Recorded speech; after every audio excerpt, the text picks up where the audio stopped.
तुम जब आओगी तो खोया हुआ पाओगी मुझे।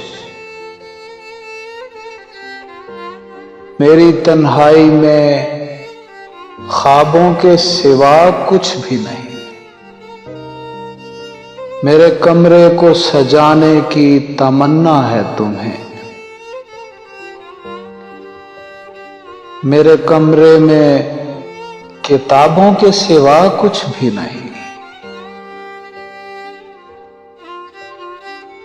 इन किताबों ने बड़ा जुल्म किया है मुझ पर।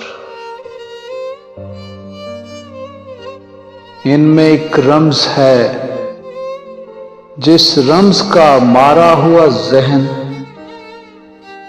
मुजदाए इशरते अंजाम नहीं पा सकता।